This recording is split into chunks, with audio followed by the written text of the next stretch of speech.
Vamos abrir as nossas Bíblias no livro de Gênesis, capítulo 6, versos 9 a 22. Diz a palavra do Senhor. Eis a história de Noé. Noé era um homem justo e íntegro entre os seus contemporâneos. Noé andava com Deus, gerou 3 filhos, Sem, Cã e Jafé. A terra estava corrompida à vista de Deus e cheia de violência. Viu Deus a terra, e eis que estava corrompida, porque todo ser vivente havia corrompido o seu caminho na terra. Então disse Deus a Noé: resolvi dar cabo de toda a carne, porque a terra está cheia de violência dos homens. Eis que os farei perecer juntamente com a terra. Nela farás comprimentos e a calafetarás com betume por dentro e por fora. Deste modo a farás. De 300 côvados será o comprimento, de 50 a largura e altura de 30. Farás ao seu redor uma abertura de 1 côvado de altura. A porta da arca colocarás lateralmente. Farás pavimentos na arca, um embaixo, um segundo e um terceiro. Porque estou para derramar águas em dilúvio sobre a terra, para consumir toda a carne em que há fôlego de vida debaixo dos céus. Tudo que há na terra perecerá. Contigo, porém, estabelecerei minha aliança. Entrarás na arca, tu e teus filhos, e tua mulher e as mulheres de teus filhos. De tudo que vive, de toda a carne, 2 de cada espécie, macho e fêmea, farás entrar na arca, para os conservares vivos contigo. Das aves segundo as suas espécies, do gado segundo as suas espécies, de todo réptil da terra segundo as suas espécies. 2 de cada espécie virão a ti para os conservares em vida. Leva contigo de tudo o que se come.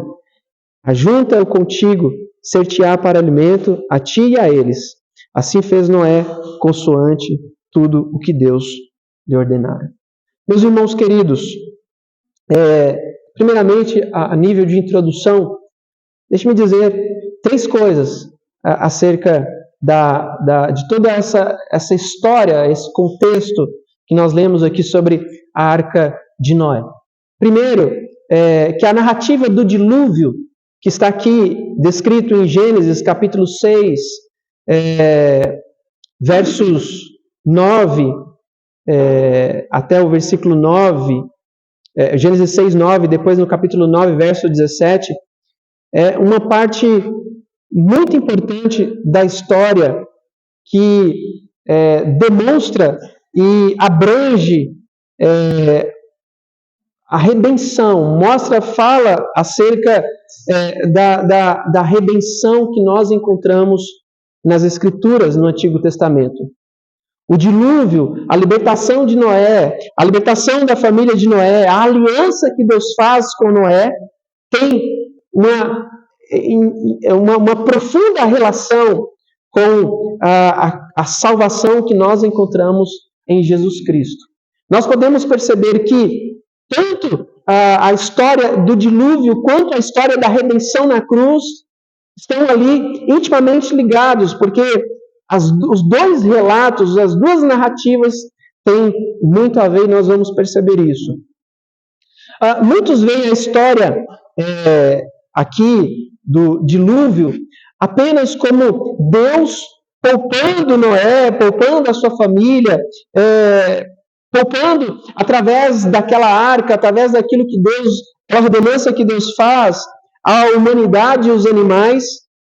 Mas nós vamos perceber, meus irmãos, que a história que nos é narrada aqui, neste capítulo de Gênesis, por Moisés, é uma história que nos fala de uma forma muito profunda sobre não apenas Noé, mas sobre Cristo e a salvação que nós encontramos nele, sobre Cristo e toda a obra redentiva que nós encontramos nele, porque Cristo está no centro da história, e todos esses relatos que todo o Antigo Testamento traz aponta inteiramente para tudo aquilo que Cristo fez em nossas vidas, todos os seus atos redentivos de nos livrar, de nos guardar, de nos proteger, de nos preservar da ira vindoura de Deus. Aqui Noé está sendo preservado por Deus da sua ira vindoura que viria sobre todo aquele povo, todas aquelas pessoas que ali estavam nos primórdios. A segunda coisa que nós podemos perceber aqui, meus irmãos, é que a libertação de Noé ali no dilúvio foi uma história que realmente aconteceu.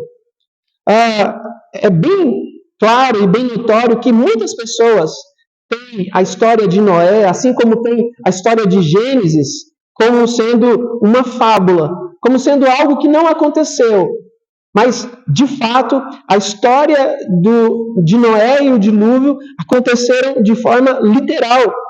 Porque, se nós olharmos para toda a Escritura, meus irmãos, nós vamos ver a história de Noé e da arca como sendo um relato verdadeiro. O próprio Senhor Jesus nos ensina que, antes da sua volta para julgar o mundo e consumar o seu reino, o mundo seria como nos dias de Noé.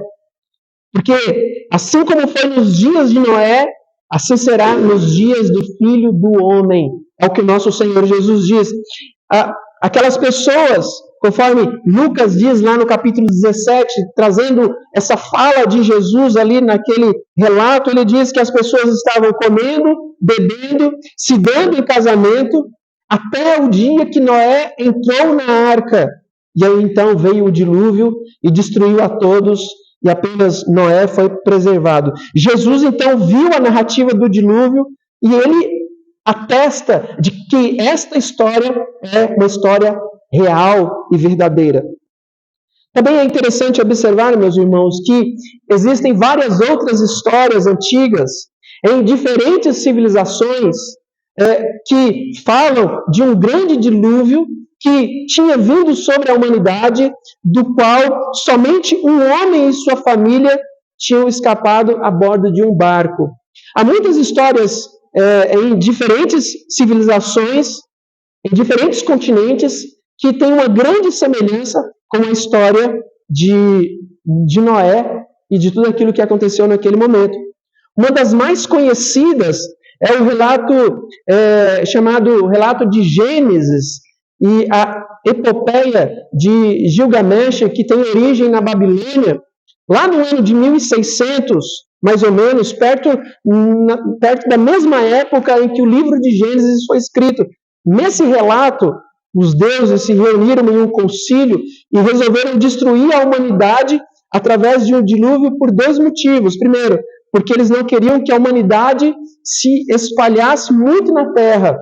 E segundo, porque a humanidade fazia muito barulho e isso incomodava os deuses. Os homens eram muito barulhentos e, além disso, eles viviam em grande número. Então, os deuses resolveram mandar o dilúvio para acabar com a humanidade. Todos os deuses, então, concordaram com isso, exceto um que secretamente avisou a um dos seus adoradores, chamado Atraxácis, que ele, então, se preparasse, se preservasse, porque viria um grande dilúvio. Então, Atraxácis constrói um barco, que na verdade era uma grande caixa quadrada, e bem provável que a Arca de Noé não tenha aquele formato que os desenhos animados mostram, e os relatos históricos mostram. É bem provável que a Arca de Noé era uma caixa ali, semelhante à Arca da Aliança, porque os dois têm uma grande semelhança. E ali, então, aquela caixa quadrada salvou a família de Atraxácis, que também levou consigo alguns animais. Quando a inundação cessa, Atraxácis sai e oferece um sacrifício aos seus deuses, que ficam muito alegres e promete dar vida eterna a ele. Mas, ao mesmo tempo, esses deuses ficam surpresos em descobrir que uma pessoa tinha sido salva do dilúvio, porque até então eles não sabiam que um dos deuses resolveu quebrar o sigilo daquele concílio e avisar a um dos seus adoradores para então construir aquela arca e preservar a sua vida. Eles ficam muito felizes, então, e eles comem dos sacrifícios que havia sido oferecido. E isso também apoia a historicidade da narrativa bíblica, porque essa história realmente está lá nos relatos das histórias da Babilônia, no mesmo ano em que a história de Noé foi escrita. Terceira coisa que eu quero que nós entendamos, meus irmãos, acerca da arca e acerca dessa história de Noé, é que embora seja verdade que a história de Noé, de que essa história tem muito a ver com Jesus Cristo e a nossa salvação, nós nunca podemos esquecer, e nós vamos ver um pouco mais sobre isso lá na frente, que a história de Noé não é uma história bonitinha. Que a história de Noé, meus irmãos, não é aquela história legal que a gente gosta de contar para as crianças, que a gente gosta de fazer temas de festa de aniversário e fazer ali, mostrar de forma bonitinha para as crianças. Porque a história de Noé é uma história de julgamento, é uma história de juízo, é uma história de ira.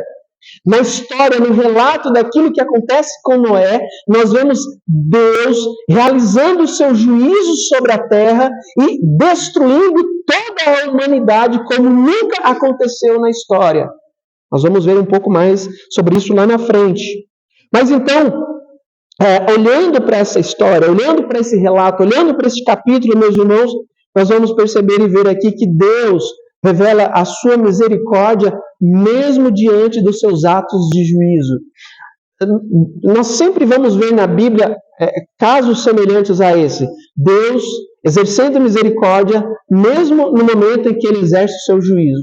A libertação do povo do Egito foi uma dessas histórias. Quando Deus enviou Moisés para resgatar o povo do Egito, em que ele enviou as pragas, em que ele derramou a sua ira, em que ele mandou o anjo da morte para matar todos aqueles primogênitos do Egito, ao mesmo tempo que o anjo da morte matava e destruía todo o Egito, Deus mostrou misericórdia para com o povo de Israel, que ali estava preservando-os, libertando ali daquela nação em segurança. E nós vemos essa ideia peregrinando, passando por toda a Escritura, porque nós vamos perceber que sempre que Deus exerce juízo, Ele também demonstra misericórdia. Abacuque, no seu livro, quando ele olha para todo aquele cerco que estava vindo sobre aquela nação, aquele povo, ele clama a Deus dizendo: Senhor, na tua ira, lembra-te da tua misericórdia. E nós sempre vamos perceber, meus irmãos, que esta é uma realidade muito clara nas Escrituras e também em nossas vidas, porque sempre que Deus exerce juízo, Ele também demonstra a sua misericórdia para com alguns. Mas aqui, nós vamos então olhar, primeiro ponto, que Noé era um homem justo em sua época. Estas são as gerações de Noé, conforme nos são descritos aqui, a partir do versículo 9 do capítulo 6. Noé era um homem justo e irrepreensível em sua geração. Noé andou com Deus e teve 3 filhos, Sem, Cã e Jafé. Aqui então nesses versos, meus irmãos, nos é apresentado a história de Noé, a genealogia de Noé. As palavras então aqui demonstram quais eram as gerações de Noé. Nos dizem que nós chegamos aqui, que nos é apresentado aqui uma nova geração no livro de Gênesis, porque se nós olharmos para os capítulos anteriores de Gênesis, nós vamos ver relato de genealogias que são apresentados ali desde Adão até chegar aqui agora em Noé. E este então, meus irmãos, é o início da terceira vez das 10 sessões das 10 toledotes principais deste livro. As toledotes do livro de Gênesis são aqueles momentos em que Moisés começa a contar e recontar a história de Gênesis, onde ele fala de uma geração, fala de outra geração, fala de outra geração. Somando todas essas gerações, nós vamos ver que tem 10 toledotes. E aqui então, meus irmãos, nós vamos ver que em Gênesis 2:4, Moisés diz lá que aquelas gerações que ele estava descrevendo ali são as gerações do céu e da terra, quando os céus e a terra foram criados. Em Gênesis 5:11, nós lemos Moisés dizendo: este é o livro das gerações de Adão. Aqui em Gênesis 6:9, nós lemos: estas são as gerações de Noé. Observe, portanto, meus irmãos, que esta seção de Gênesis se concentra, então, na vida de Noé e fala, então, do evento do dilúvio e da aliança que Deus havia, então, feito com Noé. Esta, então, é uma genealogia, meus irmãos, diferente da genealogia de Adão, pois lá na genealogia de Adão, nós vamos perceber que muitas pessoas foram mencionadas. Uma grande extensão da história humana ali foi coberta. E nós devemos entender, portanto, que Noé foi uma figura muito importante e os eventos, então, narrados para nós na passagem aqui acerca de Noé, tem um grande significado para nós e para as nossas vidas.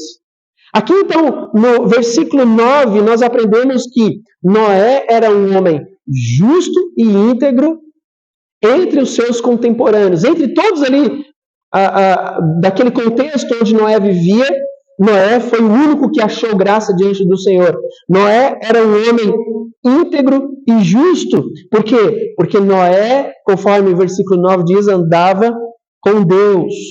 Moisés diz que Noé era uma pessoa justa, mas se nós nos lembrarmos muito bem, meus irmãos, em outras passagens das Escrituras, como por exemplo, o Salmo 14, versículos de 1 a 3, e Romanos, capítulo 3, versículos 9 a 18, nós vamos ver ali que tanto Paulo, escrevendo aos Romanos, e o salmista ali no capítulo 14 diz que não há nenhum justo, nenhum sequer. Se não há nenhum justo, nenhum sequer, quando que Noé, em que sentido Noé era um homem justo?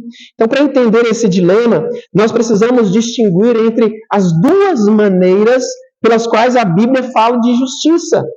Porque o primeiro tipo de justiça, meus irmãos, é aquela justiça que demonstra uma perfeição absoluta em tudo aquilo que Deus exige.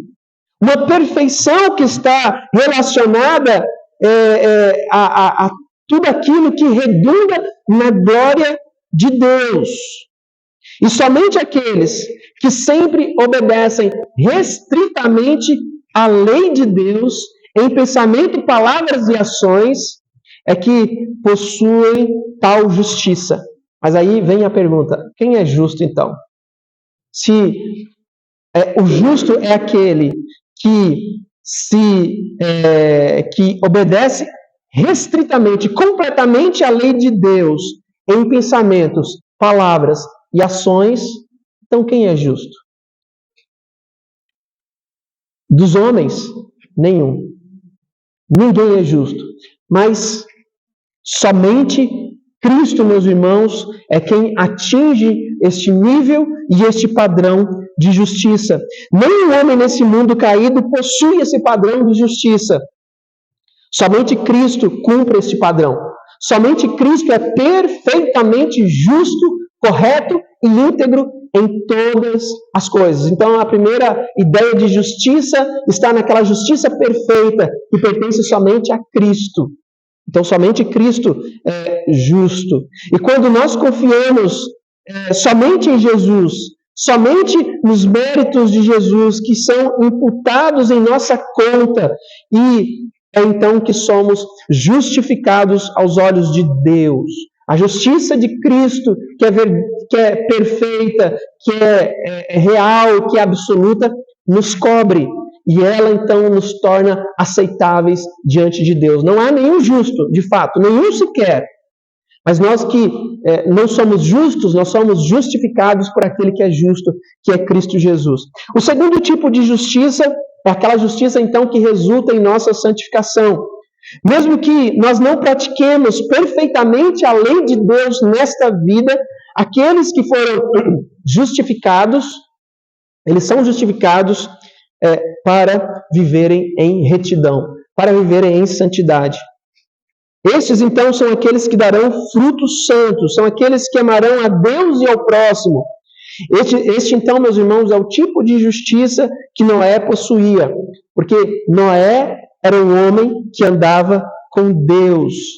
E aqui, então, nós vamos perceber que a justiça de Noé era uma justiça que, ainda que Cristo não tinha vindo sobre a terra, mas ele já desfrutava da justiça perfeita de Cristo Jesus, porque ele, sabendo que era pecador, ele vivia em temor e obediência a Deus, buscando viver uma vida de santidade na presença de Deus, em meio a uma nação, a uma geração que estava totalmente em oposição a Deus. E aqui então, meus irmãos, nós vemos que Noé é aquele que pratica a verdadeira bondade, embora a sua obediência seja imperfeita. Como resultado da graça de Deus, nós então manifestamos uma justiça que nós podemos chamar de justiça que denota de nossa experiência. Ela se completa, essa justiça que nós desfrutamos e vivenciamos, meus irmãos, ela será completa em nossa glorificação, como diz Agostinho de Hipona, no livro A Cidade de Deus. Noé foi perfeito em sua geração, não como a perfeição dos cidadãos da cidade de Deus, naquela condição imortal em que eles se igualam aos anjos, mas na medida em que eles podem ser perfeitos em sua permanência neste mundo. Eles são perfeitos, eles buscam uma perfeição, não porque eles já estão no seu estado de glorificação, mas porque eles estão sendo continuamente aperfeiçoados por Deus até chegar naquele estado de glorificação. Isso quer dizer, então, que Noé era uma pessoa correta, era uma pessoa justa, era uma pessoa que sempre obedecia a Deus, era uma pessoa sincera no seu desejo de agradar a Deus. A perfeição com a qual Moisés descreve Noé aqui, meus irmãos, não significa que Noé não tinha pecado, porque a natureza de Noé era uma natureza adâmica, ou seja, era uma natureza igual à natureza de Adão. Ele era um homem pecador. Assim como Adão, todos os que vêm depois de Adão são. Mas ele tinha o desejo sincero de agradar a Deus, de viver em temor a Deus, de obedecer a Deus. Moisés diz que Noé, no versículo 9, andava com Deus. Esta é a mesma expressão que Deus usou, que Moisés usou para se referir a Enoque, um antepassado de Noé, lá em Gênesis, capítulo 5, versículo 24, que Enoque também foi um homem que andou com Deus. Tal era o apreço de Deus por Enoque, que Deus o tomou para si. A mesma expressão, então, é usada em Gênesis, capítulo 6, versículo 9. Noé andava com Deus. E o que isso significa, meus irmãos? O que significa que Noé andava com Deus? Significa que ele caminhava em constante comunhão com Deus em meio a uma geração que não queria saber de Deus. Em meio a uma geração que fazia tudo contrário à vontade de Deus, que andava todos na mesma direção. Noé era aquele que andava na contramão da sua geração. E nós vemos, meus irmãos, que essa realidade da vida de Noé, que Noé era um homem que andava na contramão do mundo, na contramão da sua geração, na contramão da cultura daquela época, nós vemos que todos aqueles que vivem em Cristo Jesus também caminham e vivem na contramão deste mundo. Nas bem-aventuranças nós vemos isso de uma forma muito clara. Quando o nosso Senhor Jesus, na verdade no Sermão do Monte, quando o nosso Senhor Jesus começa a pregar o Sermão do Monte, ele vai mostrar que aquele sermão que ele está pregando, começando pelas bem-aventuranças, demonstram claramente que as pessoas que vivem neste mundo, que estão em Cristo Jesus, são pessoas completamente diferentes de todos os padrões que são demonstrados por este mundo. Porque eles pertencem não a este mundo, mas eles são cidadãos do reino. O Sermão do Monte é para os cidadãos do reino, para aqueles que estão em Cristo Jesus. E nós vemos, meus irmãos, que em Cristo Jesus, aqueles que vivem em Cristo, eles nunca estão satisfeitos com a maneira como este mundo vive. Nós sempre vivemos na contramão do mundo, em oposição ao mundo. E por isso o mundo odeia os crentes, por isso o mundo odeia a igreja, por isso o mundo odeia Cristo, por isso o mundo odeia tudo aquilo que diz respeito a Deus. Porque os crentes não se conformam com este século, não se conformam com este mundo. Nós vemos então, meus irmãos, que Noé andou com Deus, Noé andava diferente de todos ali da sua geração, e isso significa também que Noé foi revestido com a justiça de Cristo, recebido somente pela fé.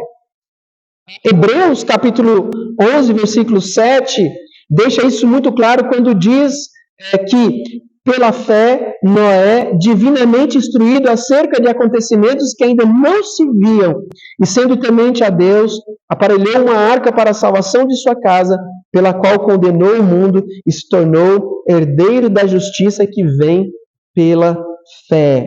Noé, então, meus irmãos, recebeu uma justiça que pertencia a outro, que pertencia a Cristo. Ele estava sendo revestido com a justiça que ele herdou por Cristo, que ele herdou de Cristo, e isso através da fé, porque Noé ainda não conhecia Cristo, mas ele já sabia daquela história que Deus havia dito lá em Gênesis 3, a semente da mulher esmagará a cabeça da serpente. Noé já sabia que um dia viria aquele que colocaria fim a todas as obras do diabo, do maligno, que desbancaria o diabo, que resgataria o seu povo do pecado e que cobriria o seu povo com uma justiça perfeita que não vinha de nós, mas que vinha de Cristo Jesus. Um outro ponto importante aqui, meus irmãos, é que quando nós vemos a obediência e a fidelidade de Noé, nós devemos nos lembrar que ele era um homem íntegro e justo, por causa tão somente também da graça de Deus na sua vida.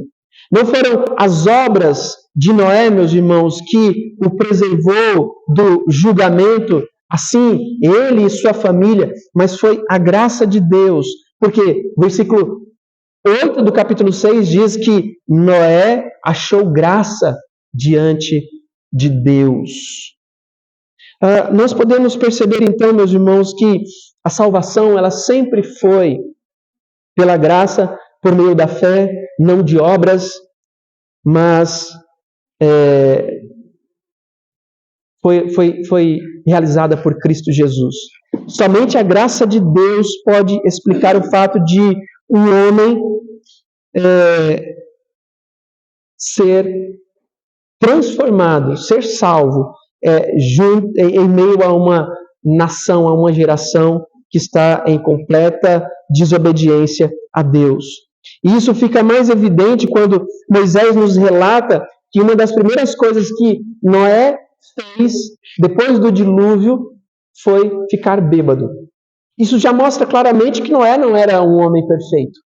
Noé, a primeira coisa que ele faz é se embriagar, pecar contra Deus, não porque ele bebeu, mas porque ele se embriagou, ele exagerou, ele fez aquilo que não era bem visto aos olhos de Deus. A Bíblia mostra claramente que Noé não era um homem justo e íntegro em si mesmo, mas ele é um homem íntegro e justo porque a graça de Deus foi manifestada na sua vida. Então, meus irmãos, Noé não era um homem tão santo e tão perfeito que Deus olhou para Noé e falou assim: uau, olha como ele é bom, olha como ele é santo, olha como ele é justo, olha como ele é perfeito. Noé não causou nenhuma admiração em Deus. Deus não olhou para Noé e falou assim: eu não posso destruir um homem tão íntegro, tão reto, tão justo como esse, vou preservá-lo. Noé só é salvo, meus irmãos, porque Deus é fiel e Ele quis manter um remanescente. Ele quis preservar uma linhagem. Deus quer manter a linhagem da descendência da mulher. Se Deus desse fim em toda aquela geração, inclusive em Noé, Ele abortaria a sua promessa de que a semente da mulher esmagaria a cabeça da serpente. Mas nós vamos perceber, meus irmãos, que a semente da mulher é aquele fio de ouro que percorre toda a Escritura, todo o Antigo Testamento, até chegar em Jesus Cristo.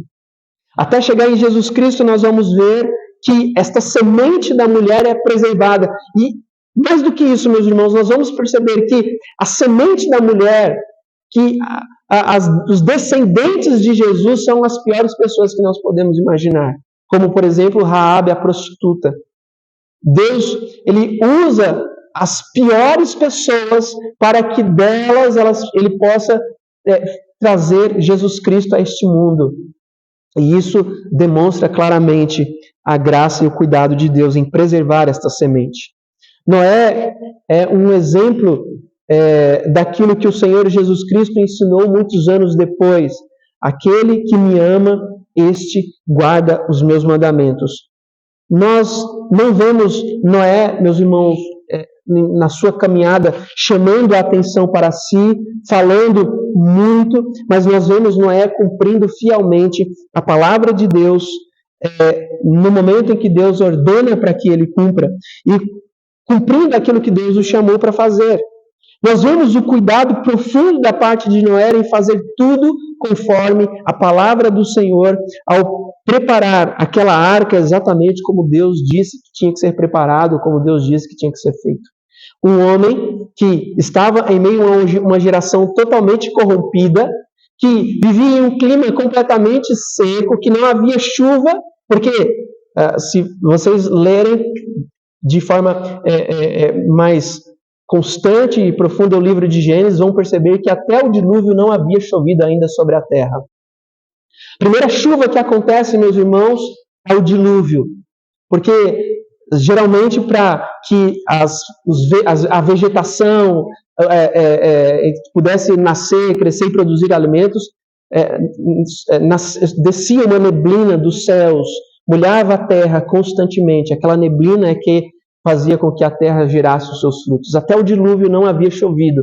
Então Deus manda Noé construir uma arca, porque ele vai mandar uma chuva torrencial, como nunca antes aconteceu. As pessoas olham para Noé e falam assim: Noé, você é louco. Como que você está construindo um negócio tão grande quanto esse, se nunca choveu? Olha para o céu, não tem uma nuvem, não tem nada.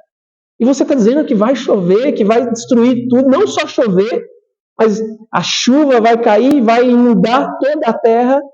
E quando nós lemos os capítulos posteriores a este, nós vamos perceber outro detalhe também, que o dilúvio que tomou conta de toda a terra não veio só, a água não veio só de cima, mas a água também brotou da terra. Então, Deus mandou água do céu e a água brotou da terra e a água encheu toda a terra. E nós entendemos que o dilúvio não foi local, o dilúvio foi a nível mundial.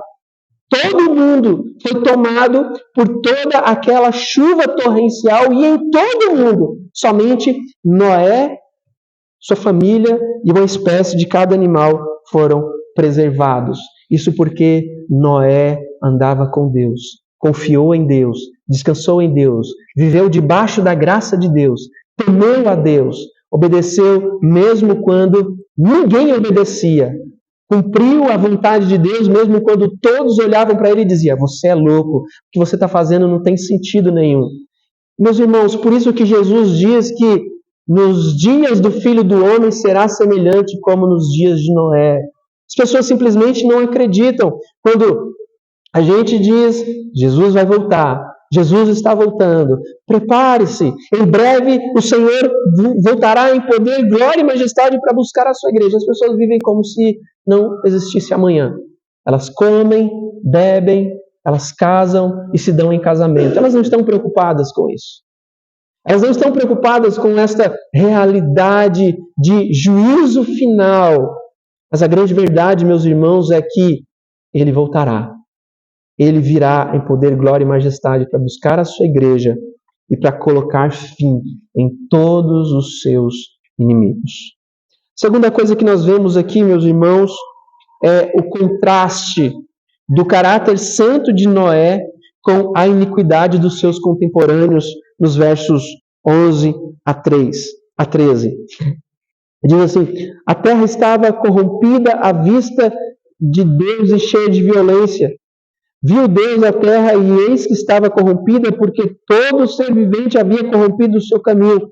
Então disse Deus a Noé: resolvi dar cabo a toda a carne, porque a terra está cheia da violência dos homens, e eis que os farei perecer juntamente com a terra. A terra então estava corrompida e Deus fez a terra perecer. Percebam, meus irmãos, o contraste que Moisés faz entre o caráter de Noé e o caráter dos seus contemporâneos, daqueles que viviam ali na mesma época que ele. Porque enquanto Noé era um homem justo e íntegro, os demais eram violentos e impiedosos. Viu Deus a terra, e eis que a terra estava completamente corrompida. No princípio, quando Deus criou a terra, o que Deus viu? Conforme Gênesis 1:31, Deus cria toda a terra, Ele traz toda a criação à realidade, e Ele diz: eis que tudo era muito bom. Mas agora Deus olha para a terra e diz: eis que tudo está indo de mal a pior. Deus diz: a terra está completamente corrompida, está completamente arruinada, está completamente estragada, como um vaso nas mãos do oleiro, e ele então vai destruir a terra. Porque ela está cheia de violência, uma violência tal que tornava impossível o desenvolvimento ordenado daquela humanidade, daquela geração, daquela sociedade. A terra, meus irmãos, não honrava mais a Deus como Rei e Criador. Não era mais uma manifestação do bom reino de Deus.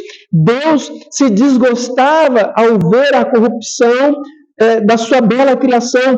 E isso, conforme o versículo 6 do capítulo 6, pesou o coração de Deus. Na passagem anterior, então, de Gênesis 6, versos 1 a 8, Moisés já tinha então registrado esse estado moral e espiritual e crítico em que a humanidade chegou. A linhagem de Sete, que era a linhagem santa, a linhagem da esperança, a linhagem dos filhos de Deus, havia se misturado com a linhagem de Caim, a linhagem da serpente, através do casamento. Os filhos de Deus acharam bonitas as filhas dos homens, casaram-se com elas e misturaram as duas linhagens. Deus então dá um ultimato à raça humana. Então nós vemos lá em Gênesis, versículo 3, quando Deus diz: então disse o Senhor: o meu espírito não permanecerá para sempre no homem, pois ele é carne, e os seus dias serão 120 anos. A coisa então ali, meus irmãos, estava indo de mal a pior. Moisés diz que nesse período apareceram gigantes, versículo 6 do capítulo 4. E esses gigantes eram reis poderosos e cruéis, que espalhavam a violência por toda a terra, fazendo e gerando devastação, guerras e opressões. O versículo 5 do capítulo 6 diz que a maldade das pessoas era abrangente e constante, e elas só pensavam em fazer o mal o tempo todo. Elas resistiam ao Espírito Santo que falava através de Noé. Na verdade, meus irmãos, o apóstolo Pedro diz que o próprio Cristo que estava falando à geração através de Noé, mas eles não acreditavam no que Noé dizia e resistiam. Ou seja, a depravação da raça humana era tão grande ao ponto de Deus dizer: eu estou arrependido de ter criado este povo, estas pessoas. Ali, meus irmãos, quando o texto diz que Deus se arrependeu, não é que Deus se arrependeu de alguma coisa, mas ali nós vemos uma demonstração de um sentimento humano que é direcionado a Deus para mostrar a maneira como Deus estava vendo aquela geração, aquelas pessoas. Deus chegou ao seu limite com relação àquela criação, com relação àqueles homens. Aqui no versículo 11, Moisés reforça esse diagnóstico sombrio, então, que Deus faz da raça humana, dizendo: a terra, porém, estava corrompida diante de Deus, e cheia de violência. O corromper aqui é um termo usado com frequência no Antigo Testamento para se referir à degradação espiritual. Uma degradação moral que geralmente resulta de idolatria, imoralidade ou práticas semelhantes. A terra estava completamente tomada de imoralidade, de depravação, de corrupção. E aqui então nós vemos, meus irmãos, que não eram alguns que estavam assim, mas Moisés diz que toda a carne havia se corrompido no seu caminho. Toda a intenção do pensamento e do coração do homem era continuamente mal. Os homens só pensavam em fazer o mal, só pensavam em cometer pecado, só pensava em imoralidade, só pensava em depravação. E nós vemos aqui, meus irmãos, um paralelo muito claro, muito real, muito verdadeiro com Apocalipse capítulo 19, quando nós vemos a destruição da grande Babilônia. A grande Babilônia, descrita no capítulo 19 de Apocalipse, é o terceiro ajudante do dragão, de Satanás. O livro de Apocalipse, ele diz que Satanás, por não conseguir destruir Cristo, por não conseguir destruir a igreja, ele chama para si 3 ajudantes. O primeiro ajudante era a besta que emerge do mar. O segundo, a besta que emerge da terra. O terceiro, a grande prostituta Babilônia. O primeiro, a besta que emerge do mar, era as potências, a economia, os reis, os poderosos deste mundo. O segundo, a besta que emerge da terra, era a falsa religião. Aqueles que falavam como cordeiro, mas pareciam um dragão.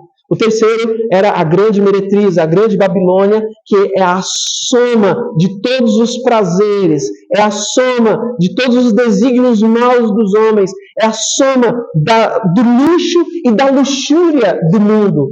É essa busca incessante que o homem tem por prazer. E nós por isso vemos, meus irmãos, que está muito claro quando Jesus diz que os dias da vinda do Filho do Homem seria como nos dias de Noé.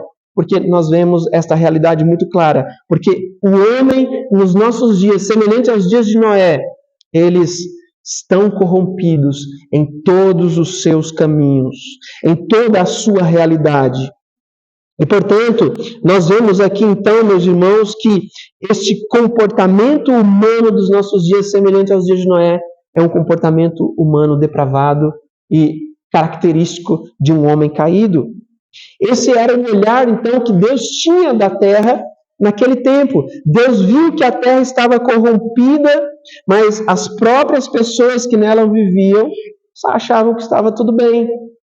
O diagnóstico de Deus não tem mais jeito, está tudo corrompido. As pessoas olhavam assim, mas não, está tudo tranquilo, está tudo bem.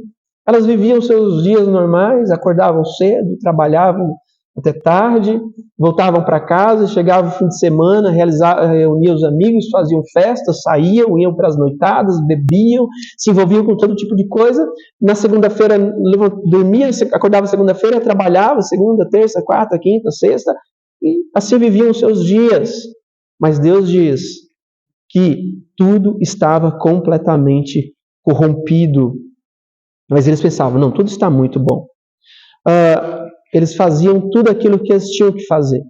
Eles continuavam casando, dando-se em casamento, comendo, bebendo, desenvolvendo a cultura e a sociedade, tendo os seus próprios deuses. Mas, meus irmãos, o que importa nessa realidade não é o diagnóstico que o homem tem de si mesmo. Não é aquilo que o homem vê de si mesmo, mas como Deus vê. É como Deus vê o mundo. E Deus olhou e disse que a terra estava totalmente corrompida diante dele. O mundo estava cheio de pecado. As pessoas só faziam aquilo que era mal diante de Deus. E veja como isso é dito, meus irmãos, de uma forma muito forte no versículo 12. Porque ele diz: a humanidade toda havia corrompido a sua conduta sobre a terra. Todos os seres vivos, a expressão usada aqui não significa os animais, que são as criaturas foram criados por Deus, mas aqui a ideia é de todos os seres humanos. E isso fica evidente no versículo 13, quando ele diz no versículo 13: então disse Deus a Noé: resolvi dar cabo de toda a carne, porque a terra está cheia de violência dos homens, e eis que os farei perecer juntamente com a terra. Portanto, meus irmãos, quem corrompeu o caminho diante de Deus foram os seres humanos. Eles haviam se afastado da presença do Senhor, eles haviam se afastado dos caminhos do Senhor, e isso deixou Deus profundamente indignado. Ele estava irado com aquilo que tinha acontecido. Foi isso que o Senhor viu, e é isso que ele ainda vê hoje. As únicas pessoas que não são assim, meus irmãos, são aqueles que foram transformados pelo lavar regenerador do Espírito de Deus. E podemos ser gratos a Deus porque a sua graça nos transforma e nos faz viver diferente deste mundo. Mas a humanidade é perversa. E ela é perversa até a tampa, até o âmago. E a maldade continua a manifestar em toda a sociedade completamente degradada pelo pecado. A sociedade está cada vez pior. E nós podemos entender isso em nossa sociedade, meus irmãos. Deus diz então: resolvi acabar com todos os seres humanos. Deus está falando aqui como um Criador santo e justo que está indignado com o ser que ele fez, a sua imagem e semelhança. Ele está falando como aquele que tem o poder de vida e o poder de morte sobre todos os seres. O Deus que soprou um fôlego de vida no ser humano também pode retirar este fôlego de vida do ser humano. Deus tem sobre nós todo o poder, seja para dar vida, seja para tirá-la conforme a sua vontade soberana. E nessa condição que ele está dizendo a Noé que ele exterminará a raça humana, pois ele tem o direito de fazer isso. Ele tem o direito de destruir toda a raça humana, porque foi ele que trouxe toda a raça humana à existência. Foi ele que criou todas as coisas, e ele é o legislador e o juiz. Ele submeteu toda a raça humana a um pacto, a uma aliança pela qual o homem estava obrigado a obedecer a Deus para ter vida eterna. Caso contrário, ele seria destruído. E isso foi dito desde o jardim, e foi somente na época de Noé que Deus decidiu então cobrar o que fora pactuado com os homens. Deus está apenas executando os termos de um pacto que tinha sido celebrado lá no Jardim do Éden. Ele decidiu destruir a raça humana porque os homens se tornaram incorrigíveis. Mas nós vemos, meus irmãos, a graça de Deus em meio a toda essa realidade. Os versos 14 a 22 nos mostram essa graça. Nós vemos aqui que Deus ordena Noé, a construir aquela arca. E Deus demonstra como, Deus diz claramente a Noé como que ele queria que tudo aquilo ali fosse feito. E Noé deveria fazer exatamente como Deus havia dito, e ele deveria colocar dentro daquela arca uma espécie de cada animal e também toda a sua família. O grande Deus que se assenta no céu, ele então viu a maldade do homem, mas o juízo de Deus está também, meus irmãos, impregnado da sua graça redentora. Deus sempre salva um remanescente. Noé e sua família e um grupo de animais foram escolhidos por Deus. Noé então constrói a arca, uma embarcação de madeira de 300 côvados de comprimento, que dá exatamente 140 metros, 50 côvados de largura, que são 23 metros, 30 côvados de altura, 13 metros e meio. Noé então obedece às ordens de Deus sem questionar. Moisés, então, ao narrar aqui, repetindo tudo que Noé fez, ele diz que Noé fez segundo o Senhor lhe ordenara. E isso chama então a atenção para o fato de que Noé verdadeiramente andou com Deus em obediência ao Senhor. Deus então repete, porque ele diz no versículo 17, como ele já havia dito antes, porque eu estou para derramar águas em dilúvio sobre a terra, para consumir toda a carne, em que há fôlego de vida debaixo dos céus, tudo que há na terra perecerá. Portanto, meus irmãos, o dilúvio não foi um acidente, mas é um ato deliberado de Deus para destruir tudo aquilo que se tornou intrinsecamente mal. Porém, novamente, o julgamento de Deus está impregnado de graça redentora, e o versículo 18 diz isto: Deus diz a Noé: contigo, porém, estabelecerei a minha aliança.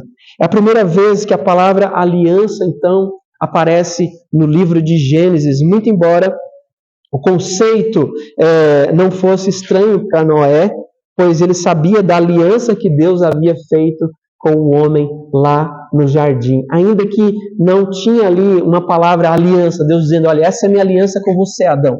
Mas Deus deu uma ordem a Adão. Deus disse a Adão: olha, coma de todas as árvores do jardim, mas não coma da árvore do conhecimento do bem e do mal que está no meio do jardim, porque no dia em que dela comer, certamente morrerá. Deus havia estabelecido um pacto de obras com o homem. Se ele obedecesse a Deus, ele viveria. Se ele desobedecesse a Deus, ele morreria.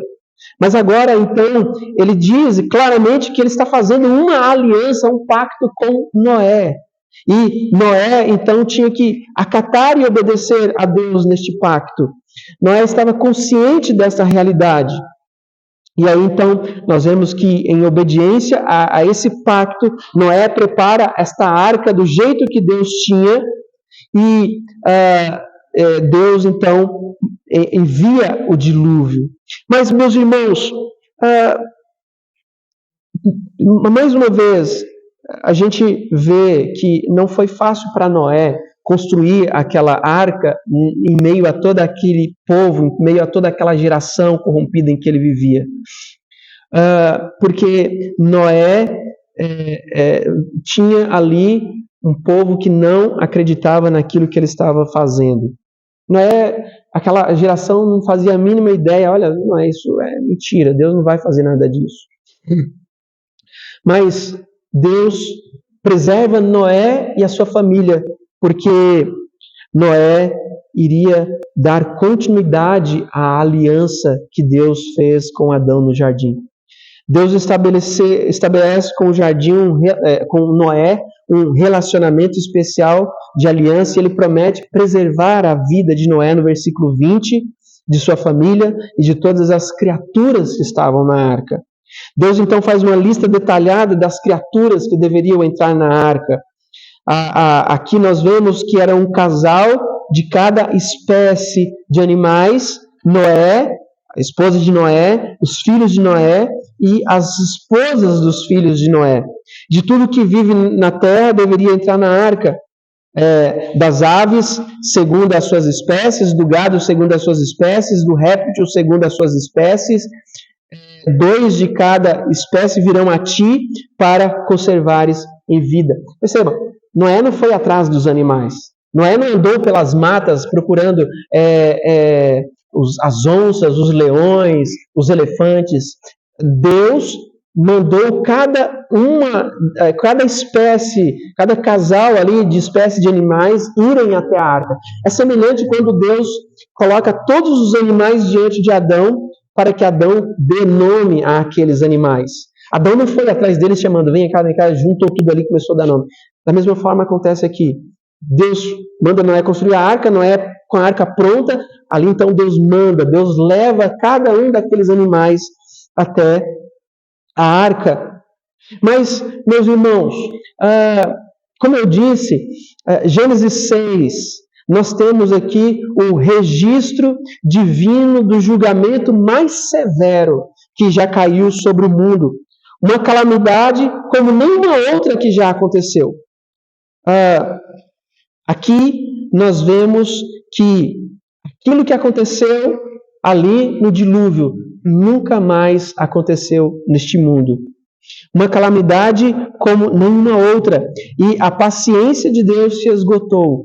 As advertências de Deus foram ignoradas. E a devastação maciça caiu sobre o mundo. Portanto, meus irmãos, a história da Arca de Noé,